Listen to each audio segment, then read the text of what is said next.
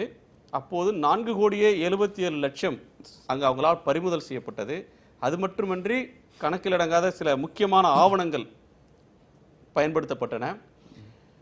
அதிலிருந்து which revealed a number of notings showing proximity to some prominent ministers of Tamil Nadu government and belonging to the ADMK அப்படின்னு சொல்லி தேர்தல் ஆணையத்துடைய அறிவிப்புல. சரி, அந்த அறிவிப்பை வந்து இங்க வந்து சரியா தான் சொல்றீங்க.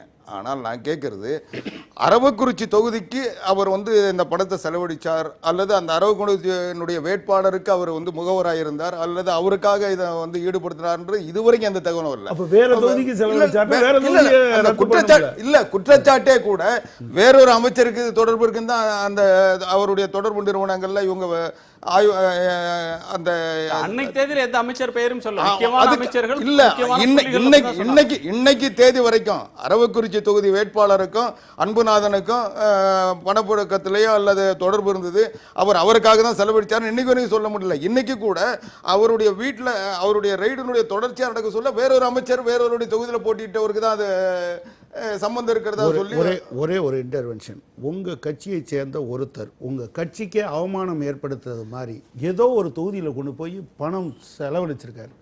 இது ஜனநாயகத்தை முடக்கிற வேலை. அவரை எக்ஸ்பெல் பண்ணீங்களா? அவர் செஞ்சது தப்புன்னு நீங்க கண்டிச்சீங்களா? நீங்க தலைப்பை விட்டு தவடாதீங்க. நான் சொல்ல வர்றது, அரவக்குறிச்சி தேர்தலையும் தஞ்சாவூர் தேர்தலையும் எதுக்கு ஒத்தி வச்சாங்க, அதுல என்ன மால் பிராக்டிஸ்னா அதை யார் செஞ்சாங்க, அந்த பணம் வந்து யார்கிட்ட இருந்து அந்த செஞ்சவங்க அந்த தொகுதியில் சம்பந்தப்பட்டவங்களா வேட்பாளரா அவங்க என்ன நடந்தது, அதுக்கு தேர்தல் கமிஷன் என்ன விளக்கம் சொல்லிச்சு, அதுதான் நான் கேட்கிறேன். ஓ, நீங்க இத கட்சிகள் விளக்கம் சொல்ல மாட்டாங்க. கட்சிகள் இல்ல, இந்த தேர்தல் கமிஷன் இந்த தேர்தலை நிறுத்தி வச்சதே ஏதோ வந்து அவங்க வந்து தமிழ்நாடு முழுவதும் ஒரு குற்றச்சாட்டு இருக்கு அல்லது தேர்தல் நடைமுறையில் ஒரு மக்களுக்கு அதிருப்தி இருக்கு, ஊடகங்கள் ஒரு எதிர்ப்பு தெரிவிக்குதுன்றதுக்காக இது வந்து ஒரு திசை திருப்புவதற்காக அந்த நடவடிக்கை எடுத்திருப்பாங்கன்னு என்னுடைய யோகம். எதுல இருந்து எதை திசை திருப்பினா? அந்த பிரச்சனைகள்ல இருந்து இவங்க இந்த 2 தொகுதியை மட்டும் ஒத்தி வச்சிருந்தனால இப்போ அரவக்குறிச்சியில் திமுக வேட்பாளர் வீட்டில் ரைடு பண்ணி ஏதோ கண்டுபிடிச்சிட்டாங்க. அதனால அவங்க வந்து ஒரு குற்றச்சாட்டுக்கு ஆளாக்கிட்டாங்கன்னு சொல்லி அதுக்கு ஒரு பேலன்ஸ் பண்ணுறதுக்காக அதிமுக சார்ந்த ஒரு ஆதரவாக பணம் புழக்கம் நடந்ததுன்னு சொல்லி தஞ்சாவூர் நிறுத்தி வச்சாங்க. அதிமுக திமுகவையே விட்டுருவோம். தமிழகத்தில் பணப்புழக்கம் இருந்தது. உங்க கட்சி அதை கண்டிச்சதா? பணப்புழக்கம் இருந்ததுன்னு தமிழக மக்கள் முழுவதும் வாக்காளர்களுக்கு பணம் கொடுத்தாங்கன்னு சொன்னாங்க. உங்க கட்சி என்னைக்காவது கண்டிச்சிருக்கா? அதிமுக திமுக மட்டும் இல்ல, இந்த தமிழ்நாட்டினுடைய தேர்தல் நடைமுறைகள்ல இன்னைக்கு பணப்புழக்கம் இருக்குதுன்றது பொதுவான குற்றச்சாட்டு. நான் முடிச்சிடுறேன். எங்களை பொறுத்த வரைக்கும் நாங்கள் வந்து தேர்தல் களத்தை தேர்தலாக சந்திக்கிறோம். எதிரி எந்த ஆயுதத்தை பயன்படுத்துறாங்களோ அந்த ஆயுதத்துக்கு இணையான ஆயுதத்தை நாங்க நிச்சயம் பயன்படுத்துவோம். இல்லன்னா தேர்தலில் வந்து நாங்க மீட் அவுட் பண்ண முடியாது. இல்ல, அதெல்லாம் கரெக்ட். பணம் கொடுக்கிறது தேர்தலே உங்க 2 பேருக்கும் இடையிலானதா சொல்லிக்கிறீங்க. அவர் தானே சொன்னாரு.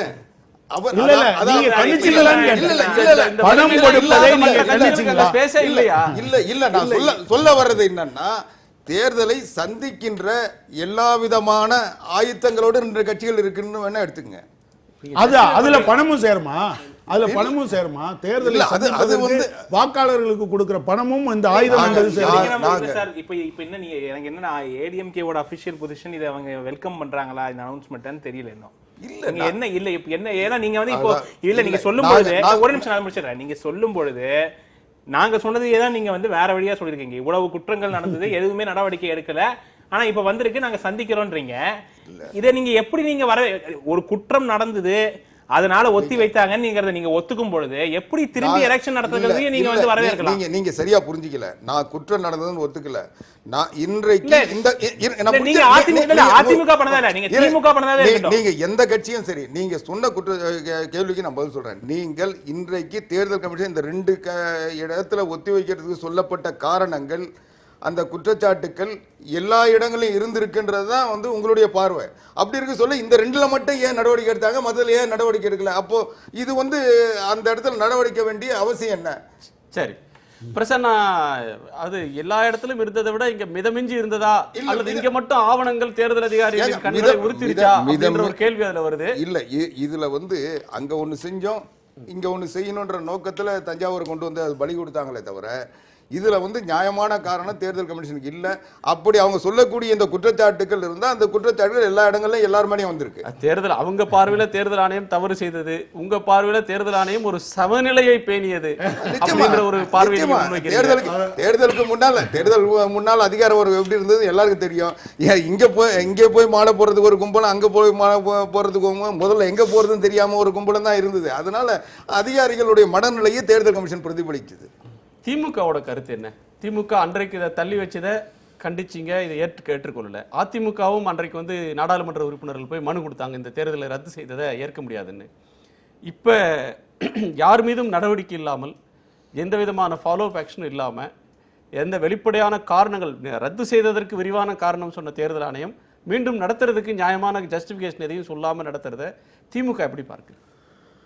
திராவிட முன்னேற்ற கழகம் மக்களுக்கு ஆற்ற வேண்டிய ஜனநாயக கடமையை மக்களிடம் வாக்கு பெற்று அதன் அடிப்படையில் ஒரு உறுப்பினர் மக்களுக்கு ஆற்ற வேண்டிய ஜனநாயக கடமையை எப்போதும் நம்பிக்கை கொண்டிருக்கிற இயக்கம்.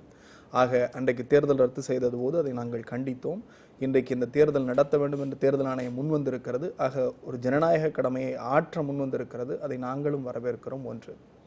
ரெண்டாவது, மரியாதைக்குரிய அண்ணன் ஆவடி குமார் அவர்கள் ஒரு பெரிய ஒரு அற்புதமான முழுநீள திரைக்கதையை மேடையிலே பரிமாற்றினார். கரூரிலே ஒன்றை சொன்னார்கள். ஆகவே தஞ்சாவூருக்கு சமன் செய்வதற்காக தேர்தல் ஆணையம் திமுகவினுடைய கிளைக்கழகம் அல்ல, அதற்கென்று ஒரு மரபு இருக்கிறது, அவர்களுக்கென்று ஒரு தன்னிச்சை அதிகாரம் இருக்கிறது. நீங்கள் நடுநிலையாளர் என்கிற அந்த பார்வையிலிருந்து ஒரு சில கருத்துக்களை நீங்கள் மறைமுகமாக மக்களுக்கு சொல்லலாம். ஆனால் எதிர்தரப்பில் இருக்கிற நான் அந்த ஆணையில இருக்கிற வேட்பாளர், அதிமுகவின் வேட்பாளருடைய வீட்டிலிருந்து 6 கோடி செலவு செய்ததற்கான வரவு செலவு சீட்டையே எடுத்ததாக தேர்தல் ஆணையம் சொன்னது. ஒன்று. இரண்டாவது, அரவக்குறிச்சியிலே கேசி பழனிசாமி அவர்கள் வீட்டில் வருமான வரித்துறையினர் போனார்கள், எவ்வளவு பணம் எடுத்தார்கள் என்பதெல்லாம் பிரச்சனை அல்ல என்று சொன்னார். அவர் வீட்டிலே இதுவரைக்கும் ஏறக்குறைய 40-50 தடவைகளுக்கு மேல் வருமான வரித்துறையினர் போயிருக்கிறார்கள். அவர் எந்த குற்றமும் செய்தவர் அல்ல, அவர் ஒரு மிகப்பெரிய தொழிலதிபர். இன்னும் சொல்ல போனால் கடந்த சட்டமன்ற தேர்தல்களிலும் நாடாளுமன்ற தேர்தல்களிலும் தமிழ்நாட்டில் அதிகப்படியான சொத்து கணக்கையும் வருமானத்தையும் காட்டிய ஒரு வேட்பாளர் என்கிற பெருமையும் அவருக்கு உண்டு. ஆக இது குறித்தான ஒரு பார்வை ஒரு புறந்தள்ளப்பட வேண்டிய பார்வை. கரூர் அன்புநாதனுக்கும் எங்களுக்கும் தொடர்பே இல்லை என்று ஒரு மிகப்பெரிய அணுகுண்டை தமிழ்நாட்டு மக்கள் மீது போட்டு விட்டார் அண்ணன் ஆவடி குமார் அவர்கள். தயவு செய்து அவருக்கு வேண்டுமானால் நான் என்போர்ஸ்மெண்ட் டைரக்டரி போட்டிருக்கிற எஃப்ஐஆர் காப்பியை கொடுக்கிறேன். அவர் யார் யாரோடெல்லாம் பேசினார், எந்தெந்த அமைச்சர்களோடு இருந்தார், அண்ணா சாலையில் இருக்கிற ஒரு தனியார் ஹோட்டலுக்கும் அவர்களுக்கும் என்ன தொடர்பு, என்னென்ன வேலை செய்தார் என்பதை பக்கம் பக்கமாக சொல்லி இருக்கிறார். நீங்களும் ஆதாரம் இல்லாம சொல்றீங்கன்னு நினைக்கிறேன். இல்ல, ஒரு நிமிஷம். இடியுடைய சார்ஜ் ஷீட்ல எஃப்ஐஆர்ல இன்னும் குறிப்பாக நான் அதை எந்த தவறான தகவல் சொன்னால் அதற்கான பொறுப்பையும் நான் ஏற்றுக்கொள்ளுகிற தைரியத்தோடு தான் பேசுகிறேன். என்னிடத்துல இடியினுடைய எஃப்ஐஆர் காப்பி இருக்கிறது. அதிலே அன்புநாதன் எந்தெந்த அமைச்சரோடு பேசினார், யார் யாரெல்லாம் இன்னும் அண்ணா சாலையில் இருக்கிற அந்த இது பொது நிறுவனம் என்கிற காரணத்துக்காக அதோட பெயரை விவரிக்கவில்லை, அந்த ஹோட்டலுக்கு யார் யாரெல்லாம் வந்தார்கள், யார் யாரோடு அவருக்கு தொடர்பு இருந்தது, எந்தெந்த தொகுதிகளுக்கு பணம் அனுப்பப்பட்டது, இவருக்கு எங்கிருந்து பணம் வந்தது, மத்திய அரசினுடைய ஆம்புலன்ஸை ஏன் பயன்படுத்தினார், வீட்டிலே எவ்வளவு பணம் அடைத்து வைக்கப்பட்டதற்கான கணக்கு என்ன, இவருடைய குடோனிலே இத்தனை பணம் எண்ணுகிற எந்திரங்கள், இவை எல்லாம் ஒரு அதிமுகவின் உறுப்பினர் கரூரிலே இருக்கிறவர். ஆக இது குறித்து நடக்கிற போது அந்த தொகுதியினுடைய தேர்தலை ரத்து செய்கிறார்கள் என்று சொன்னால் இரண்டு கட்சிகளின் மீதும் இதுல குற்றச்சாட்டு இருக்கிறது. ஒரே ஒரு கரூர்ல பொறுத்தவரையில் 2 கட்சிகளின் வேட்பாளர்கள் 2 கட்சிகள் பற்றி ரெஃபரன்ஸ் வருது. இதுல தமிழ்நாட்டில் முன்னெப்போதும் இல்லாத அளவுக்கு இது நடக்கிறப்ப எதுக்கோ நீங்க வந்து வழக்கு தொடுக்கிறீங்க.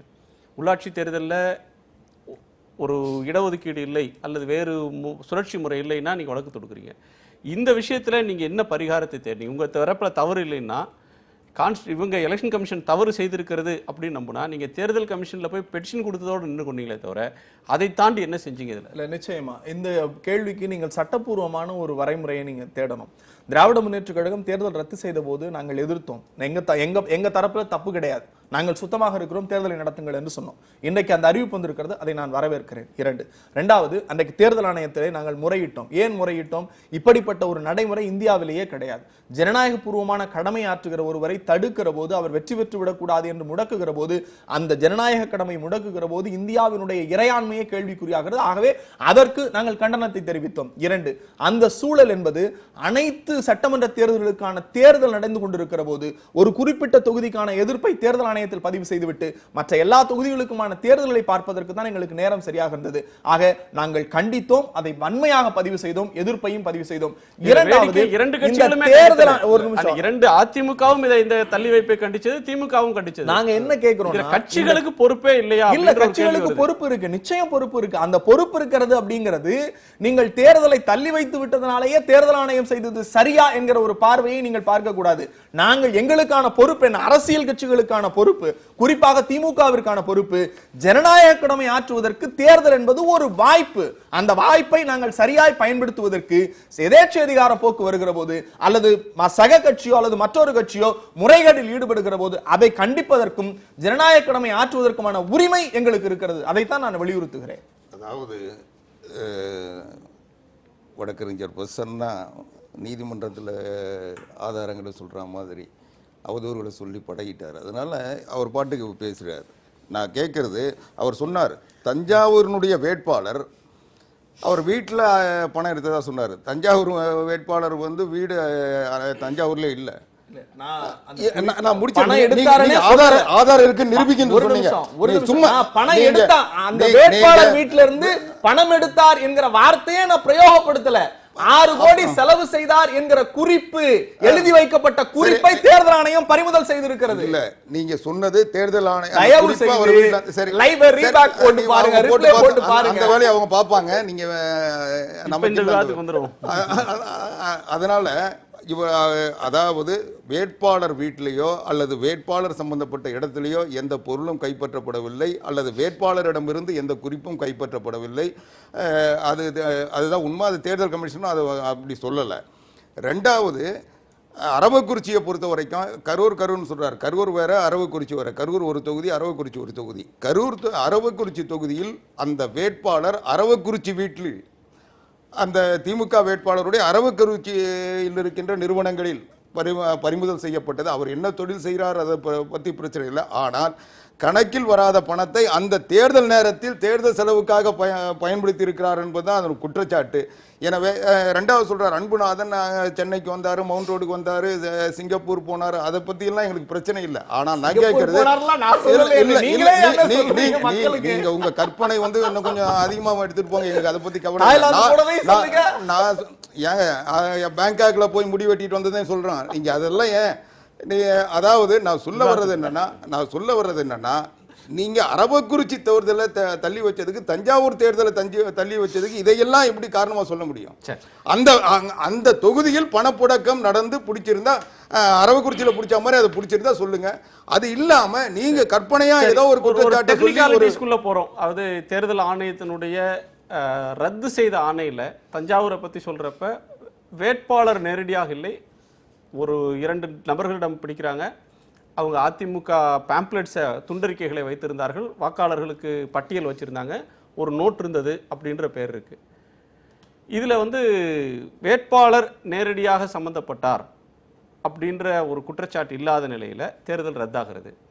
கட்சியின் சார்பில் மற்றவர்கள், கட்சிக்கு தொடர்புடையவர்கள் அல்லது கட்சி தேர்தல் பணி செய்த மற்றவர்கள் மேலே குற்றச்சாட்டு வரும்போது அதுக்கான மாரல் ரெஸ்பான்சிபிலிட்டியை யார் எடுத்துக்கணும்? கட்சி தான் சார் எடுத்துக்கணும். இதில் என்ன ஒரு டவுட்டே கிடையாது. சரி, இப்போ என்ன, இப்போ இவங்க சொல்கிறத பார்த்தா அந்த கேண்டிடேட்டே தானாக வந்து ஒரு கன்ஃபெஷன் ஸ்டேட்மெண்ட் கொடுக்குற வரைக்கும் யாரையும் ஒன்றும் பண்ண முடியாதுங்கிற நிலைமையில போய் தள்ளிடுவாங்க. நம்மள circumstantial evidence is admissible evidence. நீங்கள் வந்து அவங்க ஒரு இன்வெஸ்டிகேஷன் நடத்தும்பொழுது இவர் வீட்டில் இவரோட லாக்கரில் வந்து பணம் இருந்தால் மட்டும்தான் நாங்கள் வந்து கேண்டிடேட்டை வந்து டிஸ்குவாலிஃபை பண்ணுவோம், இல்லாட்டா பண்ண மாட்டோம், இல்லை இதை ஒத்தி வைப்போம் அப்படிங்கிற ஒரு நிலைப்பாடு எடுத்தால் எந்த ஒரு நடவடிக்கையுமே உங்களால் எடுக்க முடியாது. அவங்க ரொம்ப நீங்கள் அந்த நோட்டிஃபிகேஷனை பார்த்தீங்கன்னா அவங்க ரொம்ப கிளியராக சிஸ்டமேட்டிக்காக பண்ணியிருக்காங்க. போய் சர்ச்சஸ் நடந்திருக்கு, சர்ச் எடுத்து அவங்க வந்து எவிடன்ஸை கான்ஃபிஸ்கேட் பண்ணிட்டு அதையெல்லாம் அனலைஸ் பண்ணிட்டு தான் இந்த மாதிரி ஒரு டிராஸ்டிக் ஸ்டெப் எடுத்திருக்காங்க. இப்போ ரத்து செய்தது வந்து நீங்கள் சொன்னால் வரலாறு காணாத ஒரு நடவடிக்கை. இந்தியாவில் இந்த மாதிரி ஒரு விஷயம் நடந்ததே கிடையாது. ஒரு பிரசிடென்ட் செட் பண்ணுற மாதிரி ஒரு ஆக்ஷன் அவங்க எதுக்கு எடுத்தாங்கன்னா கான்கிரீட் எவிடன்ஸ் இந்த மாதிரி பணப்பட்டுவாடாக்கு மாட்டி இருக்குங்கிறதுனால தான் அவங்க எடுத்திருக்காங்க. அதை சுத்தமா புறந்தள்ளிட்டு இல்ல கேண்டிடேட்டுக்கும் இதுக்கும் சம்மந்தமே இல்லைன்னு சொல்றது வந்து ஏன்னா என்னால ஒத்துக்க முடியல. இன்னொரு கேள்வி, நீங்க இல்ல அதாவது நான் சொல்ல வர்றது, ஒரு வேட்பாளர் தகுதி நீக்கம் செய்யப்பட வேண்டும் என்றால் அதுக்குரிய காரணங்கள் கண்டிப்பாக வலுவான காரணங்களாக இருக்கணும். ரெண்டாவது, ஒரு தேர்தலையே ஒத்தி வைக்கின்ற போது ஒரு தேர்தல் கமிஷன் வந்து அனுமானத்தின் அடிப்படையிலோ இல்லை யாரோ செஞ்சாங்கன்னா எந்த தேர்தலும் நடத்த முடியாது. இன்னைக்கு எல்லா தேர்தலுக்கும் இது பொருந்தும், எல்லா தொகுதிக்கும் இது பொருந்தும். அப்போ ஒரு அந்த கட்சியை அனுமானத்தின் அடிப்படையிலும் நிராகரிக்க முடியுமா? ஒரு தேர்தல் பார்வையாளர் பணத்தை பறிமுதல் செஞ்சுட்டு காரை பறிமுதல் செஞ்சு மற்ற நடவடிக்கைகள் ஐடி ரிப்போர்ட் இது பண்ணி ஒரு தேர்தல் பார்வையாளர் செலவினங்களுக்கு அனுப்பின பார்வையாளர் ஆதாரத்தின் அடிப்படையில் தேர்தல் ஆணையம் செய்தது. அனுமானத்தின் பேரில் செய்தார்கள், ஊகத்தின் பேரில் ஒத்திவைத்தார்கள் சொல்ல முடியுமா? சொல்லக்கூடியதெல்லாம் வந்து அரவக்குறிச்சியில வேணா நீங்க சொல்றதுக்குரிய காரணங்கள் இருக்கு. ஆனா தஞ்சாவூரை பொறுத்த வரைக்கும் நீங்க ஒரு தேர்தல் நடத்த வேண்டிய கடமைப்பட்ட தேர்தல் ஆணையம் தேர்தலை வந்து ஏதோ ஒரு பொதுவான காரணத்தில் தள்ளி வச்சதுன்னா தமிழ்நாட்டில் எல்லா தொகுதியிலும் இந்தியாவோட எல்லா தொகுதியிலும் அது பொருந்துமே. நாளைக்கு இந்த மாதிரி ஒரு கட்சியை சார்ந்தவர் இப்போ ஒரு கட்சியில் ஒரு வேட்பாளர் போட்டிடுறாருன்னா அந்த வேட்பாளர் சார்ந்த கட்சியை சார்ந்த ஒருத்தர் வீட்டில் பணம் அரவக்குறிச்சிக்கு கொடுத்தது மாதிரியே விரிவான காரணகாரிய விளக்கம் 3 தேர்தல் ஆணையர்களும் கையெழுத்து. தஞ்சாவூரை எதுங்க தேர்ந்தெடுக்கிறேன் புரியல. இப்போ அவங்க பேலன்ஸ் பண்ணணும்னு நினைச்சிருந்தா மீதி இருக்க 233 தொகுதியில எந்த தொகுதியை வேணாலும் எடுத்துக்கலாம். அதுல தஞ்சாவூர்ல போய் ரெண்டு விஷயம் இருக்கு. ஒண்ணு வந்து இப்போ ஒரு வேட்பாளர் வந்து தப்பு பண்ணல, அவர் நேரடியா போய் இதெல்லாம் பண்ண முடியாது. அவர் ஓட்டு கேட்கிற வேலை தான் பண்ணுவார். எனக்கு தெரிஞ்சு சட்டமன்ற தேர்தலில் பாராளுமன்ற தேர்தலில் ஒரு வேட்பாளரே போய் பணம் கொடுக்கிறார் என்று எங்கேயுமே இருக்காது. ப்ராப்ளம் என்னன்னா அது குறித்தான அந்த கட்சியினுடைய அணுகுமுறை. அன்புநாதன் என்கிற அதிமுக உறுப்பினர் இப்படி செய்து விட்டார், அது சரியோ தப்போ? கட்சிக்கு ஒரு மிகப்பெரிய அவமானம். ஒரு புனிதமான கட்சியினுடைய பேரை அவர் கெடுத்து விட்டார். எக்ஸ்பெல் பண்ணுவீங்களா மாட்டீங்களா? சஸ்பெண்ட் பண்ணுவீங்களா மாட்டீங்களா?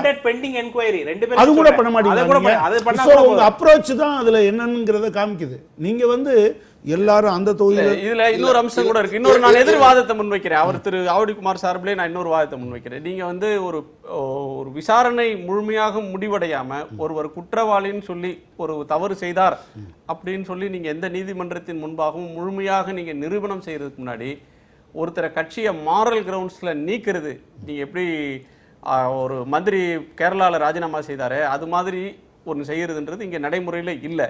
ஆனால் அப்படி செய்யறதுன்ற ஒன்று மறைமுகமாக அந்த கில்ட்டை ஒப்புக்கொள்றதுக்கு சமம், தவறை ஒப்புக்கொள்றதுக்கு சமம் அப்படின்னு ஆயிடாது.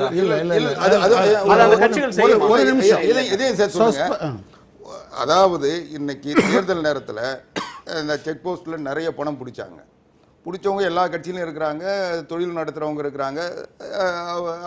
கணக்கில் வராத பணம் அல்லது உடனடியாக அவங்கக்கிட்ட ஆதாரம் தர முடியாத பணத்தெல்லாம் பறிமுதல் பண்ணுறாங்க. அதுக்கப்புறம் கொடுத்துட்டு அவங்க திரும்பி வாங்குறாங்க.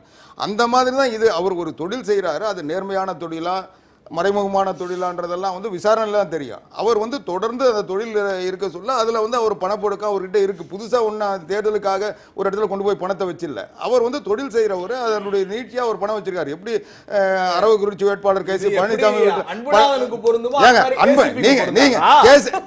கேசிபி வேட்பாளர் வீட்டில் பணம் இருக்கிறது தப்பு. அன்னைக்கு வேட்பாளர் வீட்டில் அவருடைய தொகுதியில் பணப்புழக்கத்தை வச்சுக்கிட்டு அதையும் இதையும் ஒப்பிட்டு எப்படி பேசுறீங்க? சஸ்பெண்ட் பண்றதுங்கிறது பனிஷ்மெண்ட்னு எந்த இடத்துலையும் யாரும் சொல்றது கிடையாது. ரெண்டாவது, இதை விட மோசமானவங்களெல்லாம் வெளியேற்றிருக்காங்க, திரும்ப எடுத்திருக்காங்க. ஒரு டிவியில் பேர் தப்பாக வந்துருச்சுன்னு சொன்னால் உடனேலாம் சஸ்பெண்ட் பண்ணியிருக்காங்க. ரொம்ப நிதானமாக ஒரு 4 நாள் கழிச்செல்லாம் அப்படிலாம் பண்ணல. பேர் போட்டாங்க, ஒருத்தர் பேரை போட்டாங்கன்னா சஸ்பெண்ட் பண்ணியிருக்காங்க. உங்கள் கட்சியினுடைய ஒட்டுமொத்த இமேஜையே நீங்கள் பணம் கொடுத்து தான் தேர்தலை ஜெயிக்கிறீங்கன்னு சொல்கிற போது உங்களுக்கு பதட்டம் வராதா? சரி, ஒரு அதிர்ச்சி வைத்தியம் அப்படின்றது சொன்னார். இப்போ இந்த இடைத்தேர்தல் வந்து மக்களுக்கு இன்னொரு வகையில் சொன்னால் வருத்தத்தோடு சொன்னால் இது வந்து ஒரு இன்ப அதிர்ச்சி தான். இது வந்து இந்த இடைத்தேர்தல் அப்படின்ற ஒன்றை மக்கள் வந்து ஒரு மகிழ்ச்சியோடு வரவேற்கிற ஒரு நிலைமைக்கு போயிட்டாங்க. நீங்கள் கட்சிகள், பணம், மற்ற பலமில்லாத கட்சிகள் இந்த தேர்தலையே நாங்கள் புறக்கணிக்கிறோம் அப்படின்னு சொல்லி ஜி.கே. வாசன் சொல்லிட்டார். இடைத்தேர்தல்களில் எங்களுக்கு நம்பிக்கை இல்லை. மக்கள் நல கூட்டணியின் சார்பில் அதன் முன்னணி தலைவர்கள் ஒருவரான திருமாவளவன் நாங்கள் இந்த தேர்தலில் போட்டியிடலைன்னு சொல்கிறார். திரு ஜி ராமகிருஷ்ணன் நாங்கள் ஆலோசனை பண்ணி சொல்கிறோம், நாங்கள் இன்னும் முடிவு பண்ணலன்னு சொல்கிறார். இடைத்தேர்தல் என்றால் மற்ற கட்சிகள் அஞ்சுறது ஏன் அப்படின்றதுக்கு விவாதிக்க வேண்டியது இருக்குது. அது மட்டும் இல்லாமல் கடந்த காலத்தில் அமைந்த கூட்டணிகள் இந்த இடைத்தேர்தலில் எதிரொலிக்குமா? ஒத்தி வைத்து நடக்கக்கூடிய இந்த தேர்தல் ஒரு பரபரப்பை தந்திருக்கு. ஒரு கடந்த சில நாட்களாக அரசியல் களத்தில் ஒரு விறுவிறுப்பு இல்லை. முதலமைச்சர் அவர்கள் உடல்நலம் குன்றி இருக்கிற நேரத்தில் அது சார்ந்த விஷயங்கள் அதுதான் வாத பிரதிவாதங்களாக இருந்தது. நிர்வாகம் தொடர்பாக அரசியல் அணி சேர்க்கைகள், அரசியல் பிரச்சாரம், அரசியல் குற்றச்சாட்டு அப்படின்ற ஒன்று இல்லாமல் இருந்துச்சு. இப்போ இந்த இடைத்தேர்தல் ஒரு வேகத்தை கொடுக்குது. இப்போ மக்கள் நல கூட்டணி 4 கட்சிகளின் அணியாக இருக்கிற நிலையில் அதில் ஒரு கட்சி இந்த தேர்தலில் போட்டியிட போவதில்லை, நாங்கள் யாரை ஆதரிப்பதுன்றது பிறகு பார்க்கலாம் அப்படின்ற ஒரு பார்வைக்கிறாங்க. இந்த தேர்தல் அப்படின்ற ஒன்றின் முடிவு இப்படித்தான் இருக்கும், இதில் நாம் தலையிடுறது, இதில் பங்கேற்கிறதுன்றது நமக்கு தேவையில்லாத ஒரு வீண் கால விரயம், நேர விரயம், அப்படி ஒரு முடிவுக்கு உங்கள் அணி வந்துருச்சுன்னு எடுத்துக்கலாமா? இல்லை, அப்படி இல்லை. நீங்கள் சிபிஎம்மும் சிபிஐயும் கடந்த காலத்தில் திமுகவோ அதிமுகவோ இடைத்தேர்தலில் போட்டியிட தயங்கிய காலத்தில் கூட நாங்கள் போட்டியிட்ருக்கோம். எனவே வெற்றி என்பதை மட்டுமே வச்சு நீங்கள் போட்டியிடணுன்னா ஏதாவது ஒரு கட்சி மட்டும்தான் அல்லது ரொம்ப க்ளோஸாக இருக்கிற ஒருத்தர் மட்டும்தான் போட்டியிட முடியும். இது இந்த வெற்றி தோல்வியை தாண்டி நான் ஏற்கனவே சொன்னது மாதிரி இந்த விழுமியங்களை மீட்டெடுப்பதற்கான ஒரு போராட்டம் என்றதை நான் பார்க்குறேன். நீங்கள் சொன்ன மாதிரி தோழர் திருமாவளவன் அப்படி அவரோட இன்ஸ்டன்ட் ரியாக்ஷன் இருக்கலாம், இந்த தேர்தலில் நாங்கள் போட்டியிடலை இருக்கலாம். ஜி கே வாசன் இந்த தேர்தலில் நாங்கள் போட்டியிடலை, இந்த அச்சம் ஏன் வருது? இல்லை, இது அச்சம் என்று மட்டும் நான் கருதலை. நீங்கள் கூட ஒரு அரசியல் கடமையிலிருந்து விலகிறது மாதிரி ஆகாதா? அதாவது என்னையை பொறுத்தளவில் இப்போ அவங்க 2 பேரும் எக்ஸாக்டாக என்ன வார்த்தை சொன்னாங்கன்னு தெரில. ஏன்னா அவங்க பொதுச் செயலாளர் ரவிக்குமார் பேசுகிற போது அவர் என்ன சொல்லியிருக்காருன்னா, விடுதலை சிறுத்தைகள் போட்டியிடவில்லை என்று சொன்னதாகத்தான் சொல்லியிருக்கிறார். எங்கள் மாநில செயலாளர் அவரோடு பேசுகிற போது இப்படி ஒரு ரியாக்ஷன் வந்திருக்கேன்னு. என்ன பிரச்சனை அப்படின்னு சொன்னால், இந்த இந்த இந்த இந்த 3 தொகுதிகளை பொறுத்தளவில் அவங்க நிற்கலை. யார்? விடுதலை சிறுத்தைகள் ஏற்கனவேயும் அந்த தொகுதிகளில் இருக்கலை. தோழர் ஜி ராமகிருஷ்ணன் கூட எல்லாரும் சேர்ந்து சொல்லுவோங்கிறது மக்கள் நல கூட்டணி என்று சொல்லுகிற போது நீங்கள் இதே கேள்வியை நாளை கேட்பீங்க, நீங்கள் கேட்காம சொல்லிட்டீங்களே அப்படின்னு கேட்பீங்க. எனவே கலந்து பேசி முடிவெடுப்பது என்பது தான். தேர்தல் புறக்கணிப்பு என்பது அது ஒரு போராட்ட வழிமுறையாக இருப்பதற்கான வாய்ப்பே இல்லை என்று தான் நான் உறுதியாக நம்புகிறேன். நிச்சயமாக அந்த தேர்தலில் அது எவ்வளவு இதாக இருந்தாலும் அதை போட்டியிடுவது என்பதுதான் சரியாக இருக்கும். மக்கள் மத்தியில் நம்ம சொல்லுவோம், எல்லா விதமான நீங்கள் சுதந்திர போராட்டத்துக்கே யாரோ ஒருத்தர் ஆள்றாரு, அவரை தூக்கி எறிகிறதுக்கே நீங்கள் 100 ஆண்டுகள் போராட வேண்டியது இருக்கிற போது, இங்கே இவர் நம்ம ஆள் தான் இல்லது இது நம்ம கட்சி தான் என்று நினைக்கிற போது அதில் ஒரு மாற்றத்தை கொண்டு வருவதற்கு நீங்கள் போராட்டத்தில் இடையிடையே போய் வர முடியாது, அந்த போராட்டத்தை நடத்தும். இந்த இடைத்தேர்தல் அப்படின்றது பாண்டிச்சேரியில் ஒரு முதலமைச்சராக நீடிப்பாரா மாட்டாரா அப்படின்ற ஒரு அரசியல் முக்கியத்துவத்தை தருது. நெல்லித்தோப்பு தொகுதியில் நடக்கிற தேர்தல். தமிழ்நாட்டில் அப்படியான எந்த இதுவும் இல்லைன்னாலும் தேர்தல் கமிஷனை நீங்கள் விமர்சித்தாலும் தேர்தல் நடக்க போகிறது. இந்த தேர்தலில் அதிமுக திமுக திரு கனகராஜ் அவருடைய கூற்றுப்படி பார்த்தா மக்கள் நல கூட்டணி அண்ட் பிஜேபி இவங்க தேர்தல் களத்துக்கு தயாராகி வர்றாங்க. பாமக அதே போல் திரு விஜயகாந்த் அவருடைய கட்சி, சீமான் கட்சி, இப்படி பல கட்சிகள் கடந்த தேர்தலில் வேகம் காட்டின கட்சிகள் இந்த இடைத்தேர்தல் எப்படி எடுத்துக்கும்? இந்த தேர்தலுக்குன்னு இன்னைக்கு தேதியில் என்ன பொலிட்டிக்கல் இம்பேக்ட் இருக்குது? இது straight forward fight sir, DMK versus ADMK.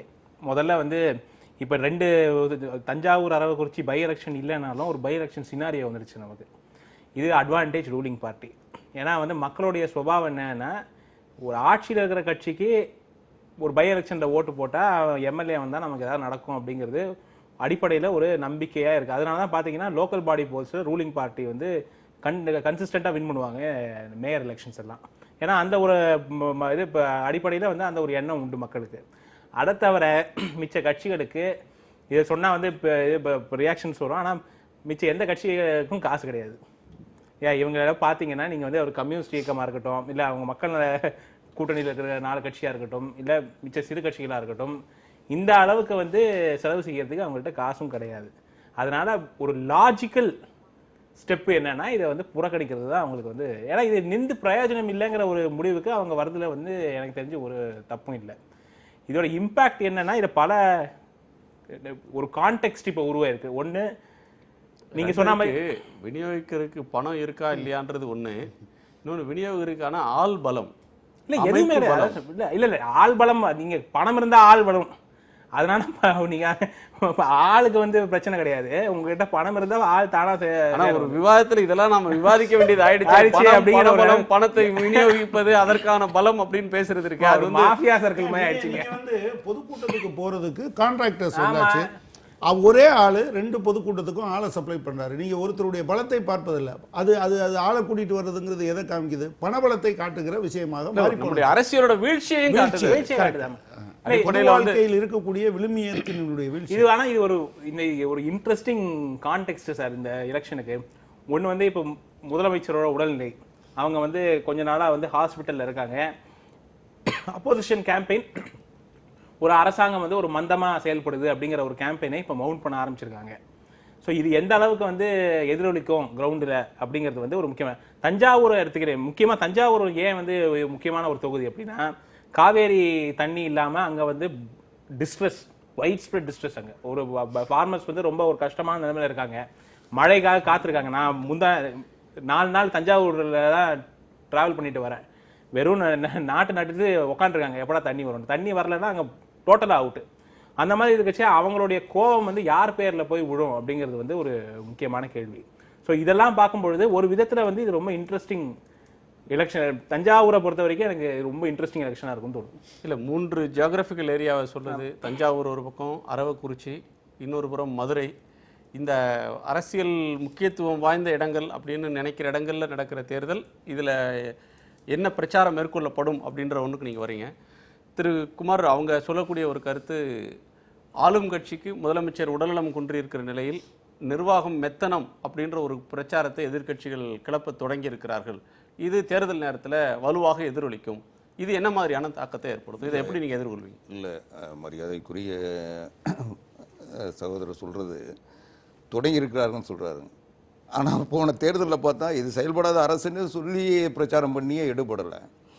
போன இந்த ஆட்சி நடக்கவே இல்லை, எதுவுமே செய்யலைன்ற எவ்வளோ இந்த ஆட்சியை பற்றி விமர்சிக்க முடியுமோ அதனுடைய நிர்வாகமே இல்லைன்னு சொல்லிலாம் விமர்சித்திருக்காங்க. அதனால் இதெல்லாம் மக்கள் ஏற்றுக்கொள்ள மாட்டாங்க, நம்ப மாட்டாங்க. ரெண்டாவது அவர் சொன்னார், தஞ்சாவூர் காவிரி டெல்டா பாசன பகுதி அது நேரடியாக பாதிக்கப்பட்ட பகுதி. உண்மை அது மட்டும் இல்லை, அரவக்குறிச்சியும் காவிரி டெல்டா பாசனத்தில் உள்ள பகுதி தான். அதுவும் அந்த காவிரி நீரை நம்பி தான் அந்த தொகுதியும் இருக்குது. இன்னொன்று அவர் சொன்னார், இந்த பொதுவாகவே இன்றைக்கு இந்த இடைத்தேர்தல்கள் அனைத்து இந்திய அண்ணா திராவிட முன்னேற்ற கழகம் நிச்சயம் வெற்றி பெறக்கூடிய 100% வாய்ப்பு இருக்குது. என்ன காரணம்னா, இந்த கடந்த சட்டமன்ற தேர்தலுக்கு பிறகு அனைத்து இந்திய அண்ணா திராவிட முன்னேற்ற கழகம் ஆட்சி அமைத்ததற்கு பிறகு நாங்கள் எடுத்த நடவடிக்கைகள், இந்த அரசாங்கத்தினுடைய செயல்பாடுகள், மக்கள் இந்த அரசாங்கத்தினுடைய திட்டங்களை ஏற்றுக்கொண்ட நிலை. இன்னொரு பக்கம் பார்த்தீங்கன்னா, இன்றைக்கு எதிர்க்கட்சிகள் பெரும்பாலும் மற்ற கட்சிகள் எல்லாம் இடம்பெற முடியாத ஒரு சூழல். இன்றைக்கு பெரும்பான்மை பெற்று அதிக உறுப்பினர்கள் வைத்திருக்கின்ற திமுக சட்டமன்றத்தில் நடந்து கொண்ட முறை, இந்த அரசாங்கத்தை எதிர்த்து அவர்கள் விவாதிப்பதை விட வெளியேறுவதை மட்டுமே மையமாக வைத்து அவர்களுடைய கடந்த கால செயல்முறைகள் இருந்தது. இன்றைக்கு இதனால் அவங்க இப்போ 89 பேர் இருக்காங்க, அதில் கூட ஒருத்தர் 2 பேர் போகிறதுனால எந்த மாற்றம் வெளிநடப்பு பண்ணுறவர்கள் எண்ணிக்கை கூடுமே தவிர சட்டசபையில் நடவடிக்கைகளில் எந்த மாற்றம் வரப்போகிறதில்லை. நான் முடிச்சிடறேன், நீங்கள் பேசுங்க. வரப்போகிறதில்லை. ஏன்னா அவங்க 80 பேர் வெளியேற்றப்படுகின்ற போது 9 பேர் இருக்க சொல்லக்கூட அவங்க எங்களால் பேச முடியாது, மொத்தமாக இருந்தால் தான் பேசுவோம்னு சொல்லக்கூடிய ஒரு கட்சி. இப்படிப்பட்ட இதெல்லாம் பார்க்குற மக்கள் இன்னைக்கு இவங்களுக்கு ஒரு கூடுதலா பிரதிநிதித்துவம் கொடுக்கறதுனால எந்த பலனும் இல்லை. இதனுடைய விளைவு நம்முடைய தொகுதியினுடைய பிரச்சனைகளை கூட பேச முடியாத ஒரு சூழ்நிலை சட்டமன்றத்தில் வந்துடும். தேர்தல் பிரச்சாரத்தில் நீங்க வெளிநடப்பு செய்வதற்கு 89 பேர் அதனுடைய எண்ணிக்கை கூடும்ன்ற வார்த்தையை நீங்க முன்வைக்க போறீங்க. ஆனால் ஒரு ஆட்சி ஒரு 6 மாத காலத்தை அந்த ஆட்சியை எடை போடுறதுக்கான வாய்ப்பு இந்த ஆட்சியை செக் வைக்கிறதுக்கு எங்களுக்கு ஓட்டு போடுங்க அப்படின்ற இந்த ஆட்சிக்கு ஒரு அதுதான் லகான் இருக்கிறதுக்கு ஒரு வாக்களிங்க எதிர்த்தரப்பு கேட்காது. நீங்க சொல்றது எனக்கு புரியுது. அதாவது எடை போடுவதற்கான வாய்ப்புன்னு வருகின்ற போது இந்த அரசாங்கம் நடைமுறைகள் சரியா இருந்திருக்கு. அப்படி அதை குறை கண்டுபிடிக்கின்ற இடத்தில் இருக்கின்ற திமுக அதனுடைய நடவடிக்கைகள் சட்டமன்ற நடவடிக்கைகளை பார்த்தா எது சரின்றதை மக்கள் முடிவுக்கு வந்துருவாங்க. இவங்களுடைய சட்டமன்ற நடவடிக்கை ஒண்ணுமே இல்லையே. அப்படி இருக்க சொல்ல இவங்க வந்து பிரதிநிதித்துவம் எவ்வளவு கூடுதலான பிரதிநிதித்துவம் இருந்து கூட அங்க நின்று போராட முடியாம வெளிநடப்பு பண்றதும் வெளியேற்றப்படுறதும் தானே அவங்களுடைய வாடிக்கையா இருந்துட்டு இருக்கு. அதனால வந்து எந்த மாற்றமும் இந்த இடைத்தேர்தலில் இவங்க வெற்றி பெறதுனால வராதுன்ற மனநிலைக்கு மக்கள் வருவாங்க, நடுநிலையாக வருவாங்க. இன்னும் சொல்ல போனா இன்றைக்கு இருக்கின்ற கள நிலவரம் அதுதான் சொல்லுது.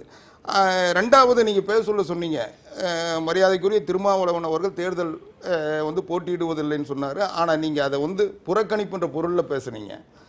தோழர் கூட பதில் சொன்னார். ஆனால் நான் எப்படி பார்க்குறேன்னா, கடந்த இந்த 3 தேர்தல்களிலும் அவர்கள் மக்கள் நல கூட்டணியோ அல்லது மக்கள் நல கூட்டு இயக்கம் வேட்பாளர் நிறுத்துகின்ற பொழுது அந்த 3 இடத்துல விடுதலை சிறுத்தைகள் போட்டியிடலை.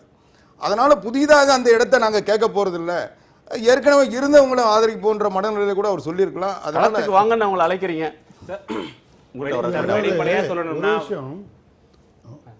அதாவது ஏற்கனவே சொன்னோம், நம்மளையெல்லாம் சொன்னார். கேட்க விரும்புகிறது, ஒரு அரசாங்கத்தினுடைய மிக முக்கியமான பொறுப்பில் இருப்பவர் தலைமைச் செயலாளர், ரொம்ப சிஎம்முக்கு அடுத்த பொசிஷன். ஒரு 5 ஆண்டு முடிந்த பிறகு அந்த நீங்கள் ஆட்சியினுடைய இறுதியில் அவ்வளவு முக்கியமான பொறுப்பில் இருந்தவர் சஸ்பெண்ட் செய்யப்படுகிறார், நடவடிக்கை போகுது. அது சரியா தப்பாங்கிறதெல்லாம் வேறு விஷயம். ஒரு ரொம்ப ஏபிள் அட்மினிஸ்ட்ரேட்டர்னு சொல்கிற ஒருத்தர் இவ்வளோ ஒரு மோசமானவரை தேர்ந்தெடுத்தாரா இல்லையாங்கிற ஒரு கேள்வி இருக்கும். ஏன்னா அது ரொம்ப குருஷியலான பொசிஷன் உங்களுக்கு. இதை தாண்டி எல்லாம் இருந்தது. இந்த காலத்தில் நாங்கள் வந்து எங்களுடைய அட்மினிஸ்ட்ரேட்டிவ் கெப்பாசிட்டியை ப்ரூவ் பண்ணியிருக்கோம்னா எந்த வகையில் அப்படிங்கிறது ரொம்ப முக்கியமானது.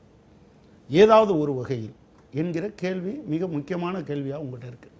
சிஏஜி ரிப்போர்ட் என்ன சொல்லுது, நீங்கள் 5 வருஷம் இருந்தீங்க, இந்த 5 வருஷத்தில் 12வது 5 ஆண்டு திட்டத்துக்கான ஒரு விவசாய கொள்கையை கூட நீங்கள் உருவாக்கலை, அமல்படுத்துறது இல்லை, விவசாய கொள்கையை கூட உருவாக்கலைன்னு சொல்கிறாங்க.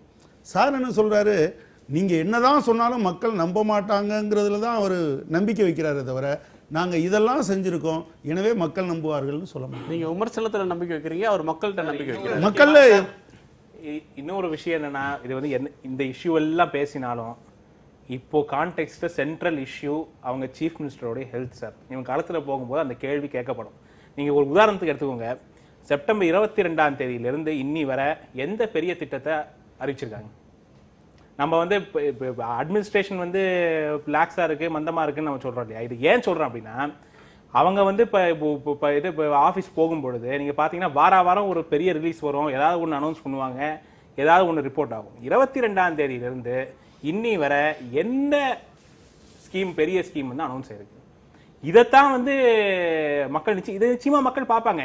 களத்தில் போகும்போது கேள்விகளும் கேட்கப்படும் ஹெல்த்தை பற்றி. இப்போ இன்னொரு பிரச்சனை என்ன ஆயிடுச்சுன்னா, இந்த ஹெல்த்தை பற்றி ஒரு ஆல்மோஸ்ட் சீக்கிரசின்னு சொல்கிற அளவுக்கு போயிடுச்சு. 10ஆம் தேதியிலேருந்து அந்த மருத்துவமனையிலேருந்து ஒரு புல்லட்டின் கூட வரல, அவங்களும் நிறுத்திட்டாங்க.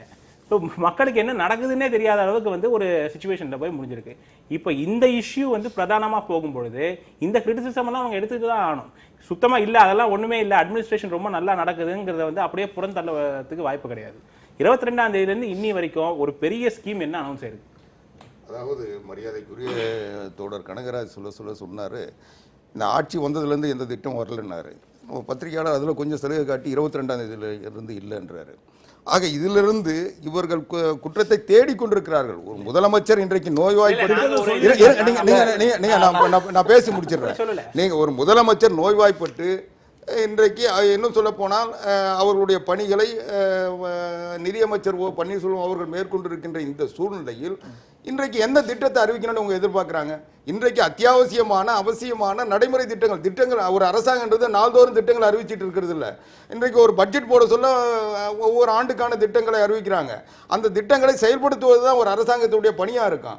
இவங்க வந்து 22ஆம் தேதி 22ஆம் தேதியிலிருந்து 20 நாளுக்கு காவிரி பிரச்சனை அதிமுக விட வேற எந்த கட்சி எந்த ஆட்சி உறுதியாக நின்று இருக்கு? ஒரு அஃபிடவிட்ல கையெழுத்து போட்டதை தவிர என்ன செஞ்சிருக்கீங்கன்னு சொல்லுங்க. ஏங்க, அஃபிடவிட்ல கையெழுத்து மட்டும் போட்டு நீங்க கொஞ்சம் கூட மனசாட்சி இல்லாம பேசாதீங்க. இல்ல, வேற என்ன சார்? நீங்க சொல்லுங்க. நீங்க காவிரி நதி ஆணையத்தினுடைய இறுதி தீர்ப்பை அரசியல்ல வெளியிடுறதுக்கு 7 வருஷத்துல 3 வருஷம் மார்க்சிஸ்ட் கட்சியும் கூட கூட்டணியில் இருந்தது, ஆதரிச்சிருந்தது. நீங்க என்ன செஞ்சீங்கன்னு மார்க்சிஸ்ட் என்ன நடவடிக்கை எடுத்தது? இன்னைக்கு கூட ரயில் லைன்ல நாங்க இருக்கோங்க. எங்களை அடிச்சது நீங்கங்க. உங்க போலீஸ் கடலூர்ல அடிச்சிருக்கு, மதுரையில் அடிச்சிருக்கு. நீங்க நான் என்ன கேக்குறேன், அதுக்காக நீங்க வந்து எது வேணா பண்ணுவீங்க, போலீஸ் வேடிக்கை பார்த்தா என்ன செய்யலாம்? சட்டம் ஒழுங்கு கெட்டு போச்சு. அமைதியா உட்காரலாமா? நீங்க போராட்டமே நடத்துறீங்க இல்லையா? நீங்க போராட்டம் நடத்துற தைரியம் இருந்தா கர்நாடகாவுல போய் நடத்துங்க. தேசிய கட்சின்னு சொல்றீங்க, கர்நாடகாவுல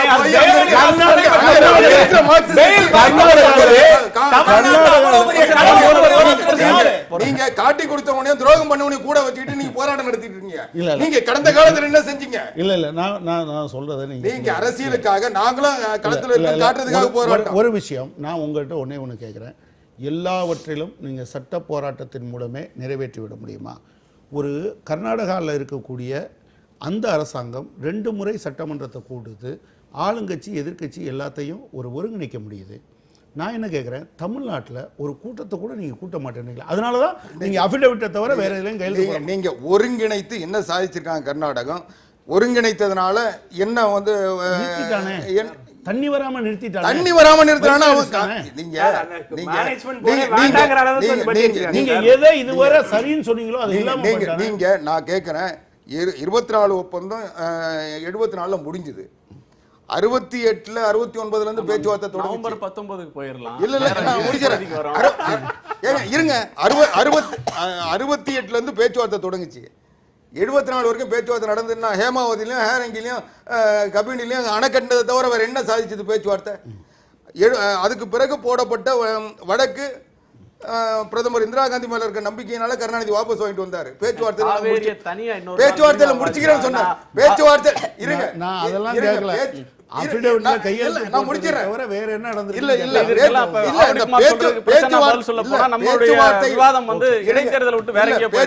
பேச்சுவார்த்தையில முடிச்சுக்கிறோம்னு சொல்லி சட்ட நிலையில இருந்து விலகினதுனால பாதிப்பு.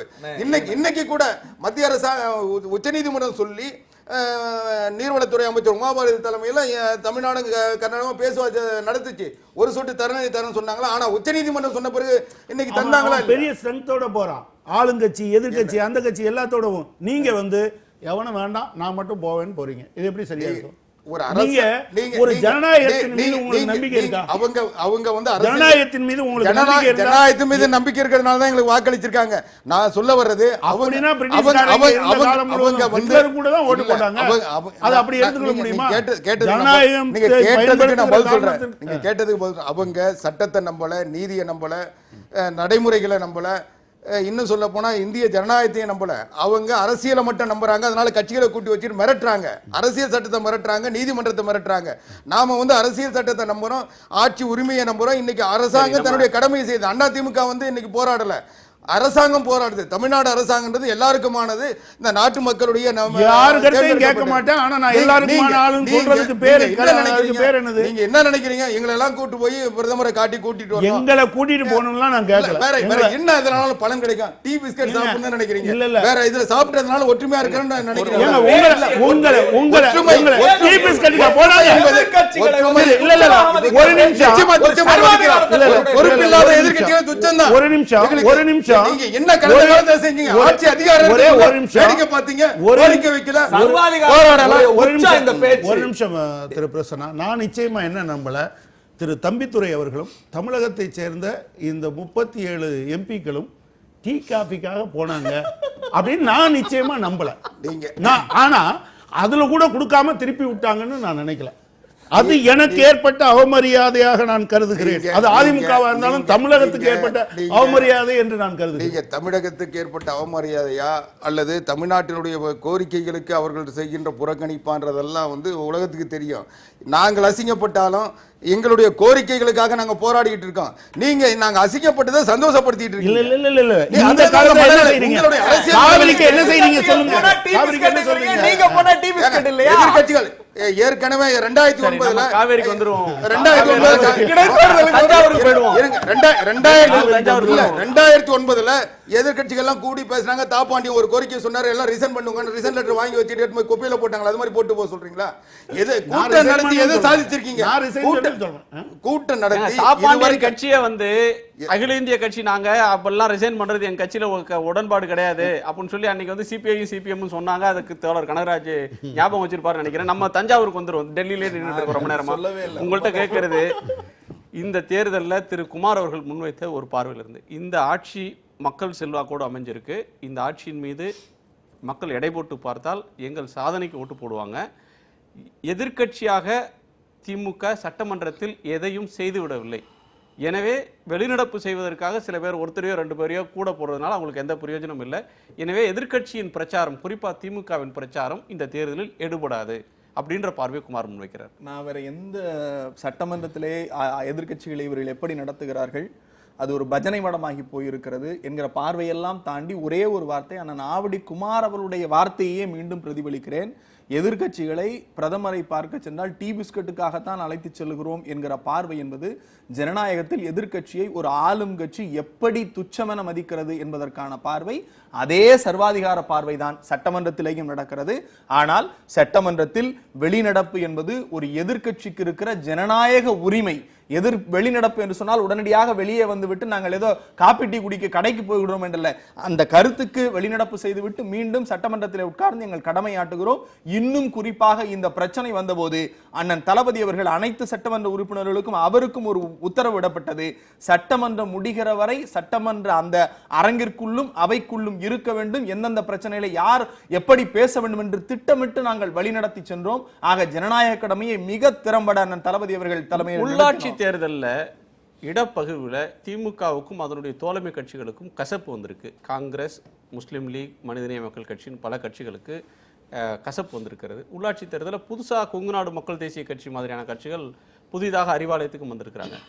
இப்போ காங்கிரஸ் போன்ற கட்சிகள் அதே அளவுக்கு முழு மனதோட கடந்த சட்டமன்ற தேர்தலில் உங்களுக்கு ஒத்துழைத்தது மாதிரி இப்போ ஒத்துழைப்பார்கள் அப்படின்றது என்ன உத்தரவாதம்? இல்லை, நிச்சயமா நான் ஒரு தெளிவுபடுத்த விரும்புகிறேன். உள்ளாட்சி தேர்தல்களில் வந்து கூட்டணி கட்சிகளோடு திமுகவிற்கு ஏதோ மனக்கசப்பு என்பது போலெல்லாம் செய்திகள் வருகிறது. அது அப்பட்டமான திமுக மனக்கசப்பு இல்ல, அந்த கட்சிகள் நிச்சயமா திமுகவோடு மனக்கசப்பு என்கிற வார்த்தையை நான் பிரயோகப்படுத்துகிறேன். அப்படிப்பட்ட எந்த விதமான நிகழ்வும் இதுவரைக்கும் நடக்கவில்லை. எங்களுடைய அடிப்படை கூட்டணி பேசுகிற போது பல காரசாரமான விவாதங்கள் வரத்தான் மீண்டும் பேசுவோம்னே சொல்றாரு. அது அவருடைய விருப்புரிமை, அதுல நாங்க தலையிட முடியாது. அவர் பேசுவதே அவருடைய விருப்புரிமை. ஆக அவருடைய விருப்புரிமையை தடுக்கிற வெறுப்புரிமை எங்களுக்கு கிடையாது. அவர் பேசலாம். ஏற்கனவே வேட்பாளர்கள் அறிவித்து விட்டோம். தேர்தல் தேதி அறிவிக்கப்படுகிற போது அந்தந்த வேட்பாளர்கள் போட்டியிடுவார்கள். இதுல எந்தவித மனக்கசப்பும் கிடையாது என்பதை நான் ஆழமாக தெளிவுபட சொல்லுகிறேன். உள்ளாட்சி தேர்தலில் வேணா வேட்பாளர்கள் மாற மாட்டாங்கன்ற கருத்து சொல்றீங்க. சட்டமன்ற தேர்தலில் பழைய வேட்பாளர்களே தொடர்வார்களா? தொடர்வதற்கு அவர்களுக்கு விருப்பம் இருக்கிறதா? வேட்பாளர் என்பவர் தவறு செய்யவில்லை. ஆக நாங்கள் அது குறித்து பரிசீலிக்க வேண்டிய புதிதாக வேட்பாளர்கள் வருவார்களா? எத்தனை கட்சிகள் களத்தில் இருக்கும்? என்னென்ன பிரச்சனைகள் தமிழ்நாட்டில் மேலெழுந்து வரும்? ஒவ்வொரு இடைத்தேர்தலிலும் ஒரு புது உத்தி அறிமுகப்படுத்தப்படுவது என்பது ஒவ்வொரு இடைத்தேர்தலுக்கும் ஒரு சிறப்பு சேர்க்கிறது மாதிரி நடந்து கொண்டிருக்கிறது. எனவே இந்த இடைத்தேர்தலில் தமிழகம் என்ன காணப்போகிறது, எதற்கு நாம் சாட்சியாக இருக்க போகிறோம் என்பது சில நாட்களில் தெரியும். அரங்கு வந்து கருத்துக்களை பகிர்ந்து கொண்டமைக்கு மிக்க நன்றி உங்கள் நால்வருக்கும். மீண்டும் சந்திப்போம். நன்றி, வணக்கம். இது காலத்தின் குரல்.